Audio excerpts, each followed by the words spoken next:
It's Florida week, y'all. Get up. It's and though Tennessee is, basically eliminated from the playoffs, but listen, Tennessee has to finish this season out in the right way. And I really believe that Tennessee can go down and get a big win this week. I think Tennessee's the better team overall, but Florida's still very talented. This is a Florida team that's bipolar. You just don't know what you're going to get out of this Florida team. Is it the Florida team that shows up like they did against Texas and just dominates the game? Or is it going to be the Florida team that didn't show up against Kentucky? Now, on the flip side, look at Tennessee. Tennessee's very bipolar too. Should have beat Georgia, missed field goal away from winning that game. Really was right there with Alabama, was right there with Oklahoma at times, but just can't finish the game. Make turnovers, have penalties, and just play sloppy football. And you just cannot win big football games that way. And so this is an interesting game. Let's take a look at Florida. Now, Florida, I think a lot of people going into this year were pretty high on the defense, really high on the offensive line, and that Jaden Ball, their running back, I think they thought he was going to have a really good year, and he's not had a bad year. Very talented, and they were extremely high on DJ Lagway. Now, he has failed to live up to the hype. He's not played well at all. He's turned the ball over a ton. A lot of that is the fact that he just didn't get a lot of reps in the preseason. He was hurt. The guy has been injury prone. And he's just not been consistent.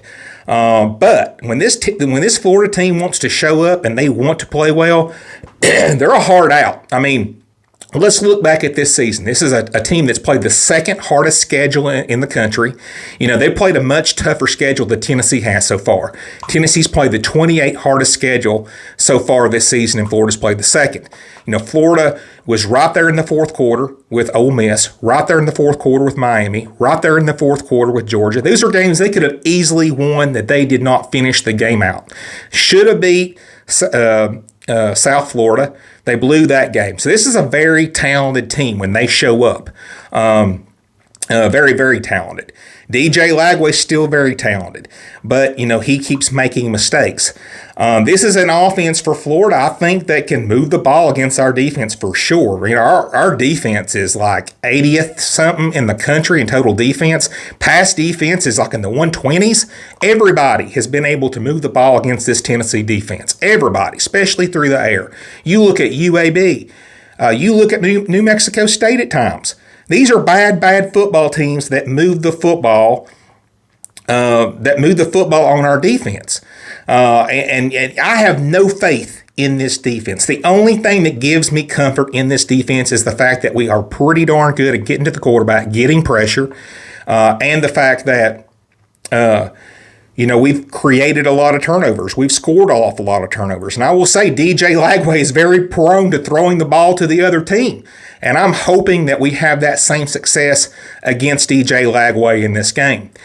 One thing I want to say, I do think Florida shows up for this game. I don't think they check out like they did in the Kentucky game. I think this is a team that has pride.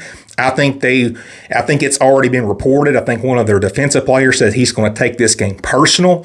So I don't think they're going to check out in this game. Now, they might check out if Tennessee can get up early. They may quit. But that's the key thing with Tennessee. They cannot let Florida jump out and get a lot of momentum. Now, I will say this too. I don't think the Swamp is going to be as rowdy as it is in the past. Now, I could be wrong, but I have several Florida fans. I'm married to a Florida fan, and they've checked out this year. They are not interested in the team this year, and they're now waiting on Lane Kiffin to announce that he is going to come to the team, and they don't really care what happens this year, most of them, or a lot of them. So I do think that will help Tennessee, that they're not going to go into an absolute wild environment like it normally is. Now, for Tennessee offensively, great offensively. Number 2 total offense in the country. Okay, number 3 passing offense in the country. They're in the 40s as far as running the football. Now, the thing that scares me about this Tennessee offense, even though it's very good, they've really struggled at times on running the football. This is a team that's not running the ball like they normally do. They're running it less, and they're running it less because they're not as effective. I was at the New Mexico State game, and Tennessee struggled to run the football a lot. They did end up getting close to 200 yards rushing. But there was a lot of times that New Mexico State just stoned them up front, negative yards or maybe a yard or two. There was not, wide open holes, gaping holes to run through. So, if we can't run the football, we cannot do the play action pass that we're so good at. So we got to be able to run the ball against Florida. And let me tell you something, Florida's very talented in that front seven, and they can make it very hard for us to run the football. If we can run the football, I think that gets those receivers more, open space, because those linebackers are going to be biting on the run. So we got to be able to run the football in this game. We got 3 good running backs: Deshaun Bishop, Peyton Lewis, Star Thomas, and we got to be able to get those guys and get them plenty of carries. We also have to be able to let our receivers get some big plays down the field. Chris Brazzell, Braylon Staley, Mike Matthews, they've had phenomenal years, and I'm very, very pleased with how they played this year. But we've had drops at times. We've dropped a lot of footballs. We got to be able to catch the football. And more importantly, Joey Aguilar, you got to play a clean game, man. If you have multiple interceptions, I think it's over. I really believe Florida will win this game. Florida's going to try to control the clock, in my opinion. I think they're going to try to run the football, limit the possessions in this football game. And Tennessee's not been great against the run like they normally have. It's very mediocre, and there's been multiple games where Tennessee has allowed over 200 yards rushing in SEC competition. Can't happen this week. If Florida runs for over 200 yards, Florida's going to win the game. So Tennessee has to fit. They have to set the edge, and the linebackers and the defensive line have to play really, really well. Hopefully we get Arian Carter back. I'm counting on him to play. I'm expecting him to play. And I think we will play decent, but we got to play well.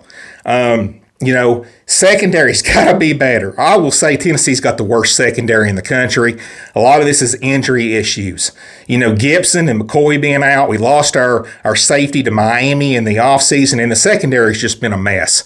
So, Florida has lost a couple receivers, but they still got a really good guy back there in Sturdivant. I think they got a guy named Brown, too, back there that are really talented, and they can make us pay. We got to be able to get to DJ Lagway. And I think I said this earlier, but Tennessee has been good at getting to the quarterback. Tennessee has been good at creating turnovers, and they got to do that against DJ Lagway in this game. This is a guy that when he gets rattled, he's kind of a head case, and he is prone to make a lot of mistakes. So Tennessee's got to be able to go in there and get pressure on him. And, he threw an interception last year, DJ Lagway did to us. But then there's moments you see DJ Lagway and he looks like a Heisman candidate. So he's been very up and down. What do I think is going to happen in this game? Well, I think Tennessee is the better team. But obviously it is a plus that, Florida just knows they're going to win in the swamp against Tennessee. It's been since 2003 since Tennessee has beat Florida in the swamp. Do you know who the coach was for Florida back in 2003? I bet most people don't even know. It was Ron Zook. The coach for Tennessee at the time was Philip Fulmer. So it's been a really, really long time. There is a lot of doubt on Tennessee's side, especially from the fan base.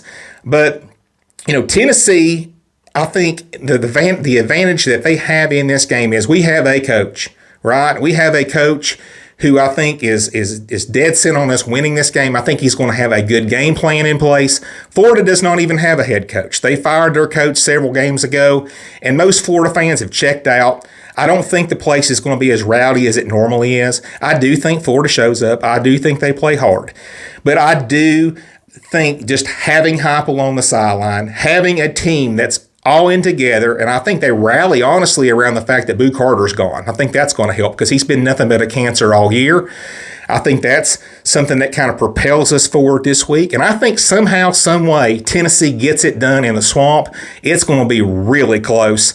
I think Tennessee is going to win this game 27-24 in an absolute dogfight. It's going to be a game in the fourth quarter.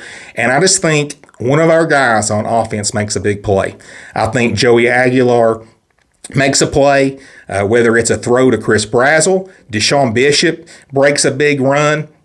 But I think somehow, some way, Tennessee does get this done because I do believe they're the better team. I think they have more to play for. And I think Tennessee is done talking about, 22 years of not winning in the Swamp. And I think somehow, some way they get it done. So call me a homer if you want, but I do think Tennessee wins this game. They are 3.5-point favorites. It's going to be really close. It's going to be probably a 3 or 4 point win for Tennessee. But I got Tennessee 27. I got Florida 24. Tennessee gets a big win, and they break a 22 game losing streak to Florida this year. Guys, thank you for tuning in, and I'll talk to y'all later.